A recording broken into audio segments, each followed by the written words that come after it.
Yang pertama, saya akan menjelaskan tentang pengertian komunikasi antar pribadi.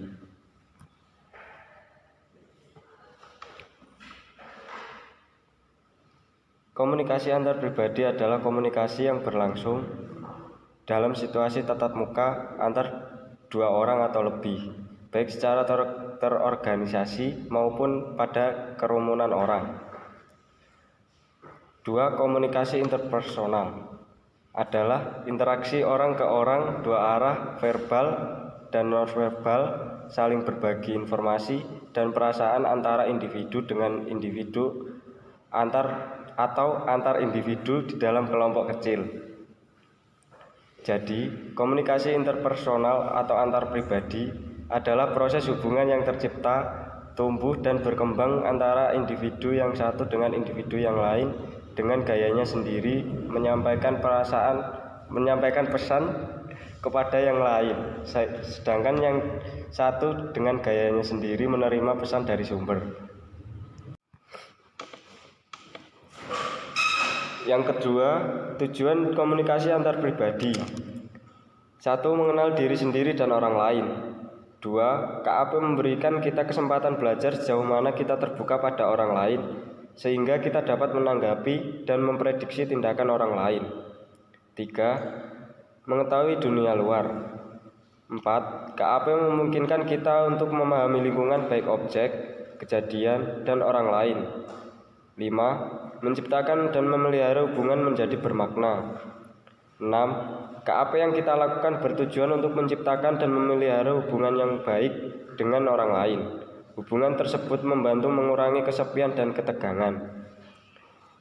7. Bermain dan mencari hiburan. Dengan adanya hiburan dan bermain dapat memberi suasana yang nyaman, yang lepas dari keseriusan, ketegangan, kejenuhan. Yang terakhir, membantu orang lain. Yang selanjutnya adalah ciri-ciri dari komunikasi antar pribadi yang efektif. 1. Keterbukaan atau openness. 2. Empati atau empati. 3. Dukungan atau supportiveness. 4. Rasa positif atau positiveness. 5. Kesetaraan atau equality. Yang selanjutnya, fungsi dari komunikasi antar pribadi. Adapun fungsi komunikasi antar pribadi ialah berusaha meningkatkan hubungan human relation, menghindari dan mengatasi konflik-konflik pribadi, serta berbagi pengetahuan dan pengalaman dengan orang lain.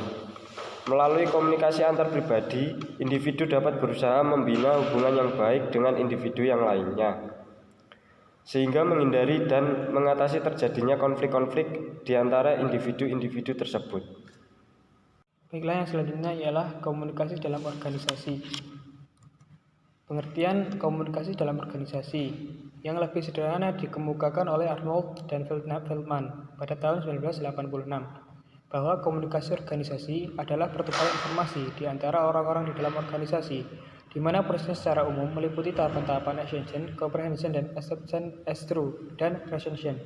Selanjutnya, komunikasi informal adalah komunikasi yang disetujui oleh secara sosial, orientasinya bukan pada organisasi, tetapi lebih kepada anggotanya secara individual. Selanjutnya, berdasarkan pendapat para ahli di atas, dapat disimpulkan bahwa komunikasi organisasi adalah suatu perilaku yang dilakukan di dalam organisasi untuk pertukaran informasi seperti pengiriman pesan di antara orang-orang yang berada di dalam organisasi. Nah, fungsi dalam organisasi ini ada 3. Pertama, fungsi regulatif. Fungsi ini berkaitan dengan peraturan-peraturan yang berlaku dalam suatu organisasi. Yang kedua, fungsi persuasif. Yang ketiga, fungsi integratif. Selanjutnya adalah proses dan jenis-jenis komunikasi dalam organisasi. Yang pertama adalah proses ideasi, kedua encoding, ketiga proses pengiriman, keempat proses penerimaan, kelima proses decoding, dan keenam proses tindakan. Jenis-jenis komunikasi dalam organisasi. Terdapat 2 jenis komunikasi dalam organisasi, yakni komunikasi internal dan komunikasi vertikal. Komunikasi internal adalah komunikasi yang terjadi dalam organisasi itu sendiri.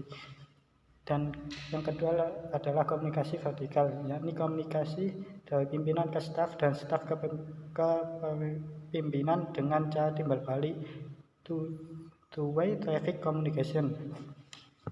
Selanjutnya adalah komunikasi horizontal, bentuk komunikasi secara mendadak di antara sesama karyawan dan sebagainya. Komunikasi ini seringkali berlangsung tidak formal. Yang kedua, fungsi komunikasi horizontal atau kesamping digunakan oleh dua pihak yang mempunyai level yang sama. Komunikasi ini termasuk komunikasi diagonal atau cross communication, komunikasi antara pimpinan seksi atau bagian dengan pegawai seksi atau bagian lain. Gaya komunikasi dalam organisasi, yang pertama ada the controlling style, yang kedua ada the equalitarian style, yang ketiga ada the structuring style, dan keempat the dynamic style, kelima ada the religiousing style, dan keenam ada the withdrawing style.